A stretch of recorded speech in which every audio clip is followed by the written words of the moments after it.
El Señor esté con ustedes. Del Santo Evangelio según San Mateo.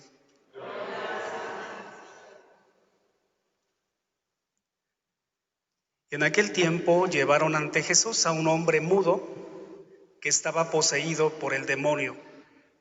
Jesús expulsó al demonio y el mudo habló.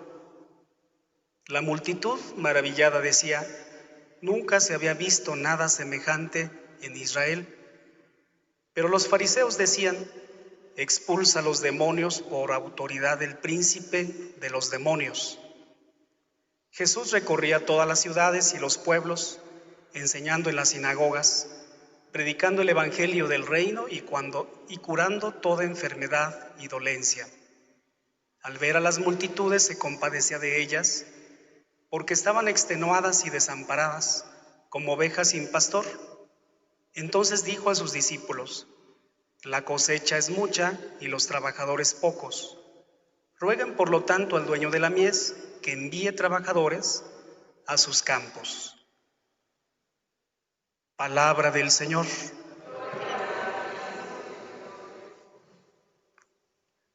¿Pueden sentarse, por favor? Buenos días a todos.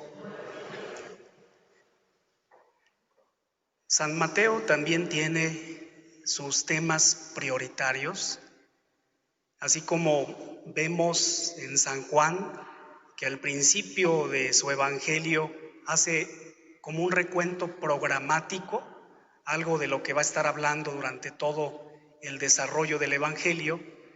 San Mateo de alguna manera no es igual que San Juan, pero vemos también que tiene sus puntos firmes. Las semanas anteriores, hace algunas semanas, nos encontrábamos día con día, poco a poco fuimos viendo todo el sermón de la montaña, la riqueza que hay en ese famoso sermón de la montaña, que prácticamente son 3 capítulos del Evangelio de San Mateo. Ahora los textos que estamos viendo en estos días, concretamente el día de hoy, nos sirven como si fuera una especie de gozne que une un tema con el otro. Ese sermón de la montaña podemos interpretarlo, podemos darle un sinónimo, como si se tratara de la enseñanza. Los estoy enseñando, estoy instruyéndolos con toda la paciencia del mundo. Y ahora, próximamente, a partir del día de mañana, que nos encontraremos en el capítulo 10 y siguientes, son varios días en donde la temática ya no es la enseñanza, sino la temática ahora es la misión. Por eso el gozne de hoy, ese elemento que está entre esos dos puntos firmes, nos sirve para comprender varias cosas. Por ejemplo, entre ellas la actitud que deben de tener los enviados, los que son invitados a trabajar en el reino de los cielos. Una de las cosas que llama la atención del día de hoy, por ejemplo, yo no sé si lo haría con esa intención el Señor Jesús, pero yo creo que para hacer coincidencia es bastante. Por ejemplo, el Señor da la salud a una persona que está muda. Por supuesto, esto de hablar es una maravilla. Hay a quienes nos encanta hablar, por ejemplo.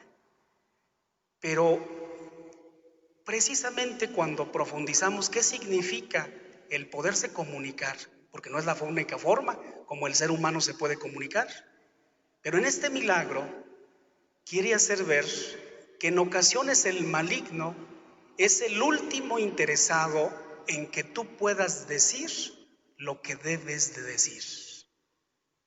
Cuando el pecado, cuando el demonio viene a nuestra vida y a través del miedo, a través de la violencia y a través de otras cosas, de la confusión mental, a través de cuando se nos hacen barañas en nuestro corazón y nosotros no somos capaces de decir con claridad, fuerte y preciso, lo que debemos de decir.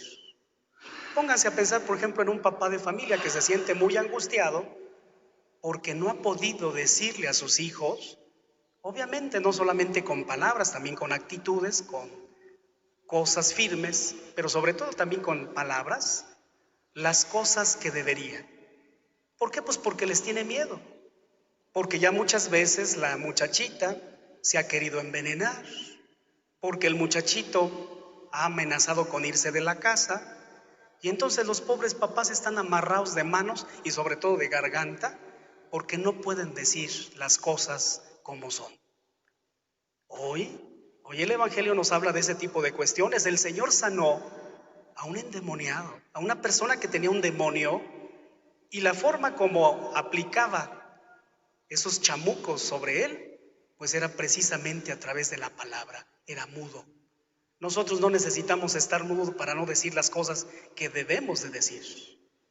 Pero, ¿qué cosas en el Evangelio? Por otra parte, las personas que están presentes no solamente son personas de fuego amigo, también hay personas de fuego enemigo. Y ahí el evangelista pues hace que se ilumine la escena por completo, porque por una parte el Señor da la salud a aquel que no puede hablar, y a partir de ese momento tiene esta maravillosa herramienta del habla. Pero por otra parte es como si les estuviera diciendo a los fariseos que están presentes, qué bueno que se callaran. Nosotros aprendemos del Evangelio eso, que hay, Señor, permítenos decir las cosas que debemos, pero también callarnos cuando es necesario. Ustedes han escuchado seguramente muchas veces este pensamiento, el de, si lo que voy a decir no es verdadero, no es bueno y no es prudente, lo mejor es quedarnos calladitos. Porque si nosotros precisamente hiciéramos un análisis de lo que decimos, de lo que opinamos en ocasiones, dejaríamos de hacerle mucho mal a los demás. Desgraciadamente a veces nuestras opiniones, nuestros comentarios, en ocasiones de veras no lo hacemos con intención, pero hieren a muchas personas. Para terminar, ustedes se darán cuenta entonces que esta cuestión de la comunicación hablada y de la comunicación en su conjunto es complicado. La comunicación necesita de ser discernida. No puedes callarte siempre, pero tampoco puedes estar hablando toda la vida. Señor, hoy te pedimos que nos permitas discernir esto a través de este milagro que hoy nos has revelado en tu palabra. Concédenos pensar lo que decimos y decir lo que debemos de hablar. Así sea.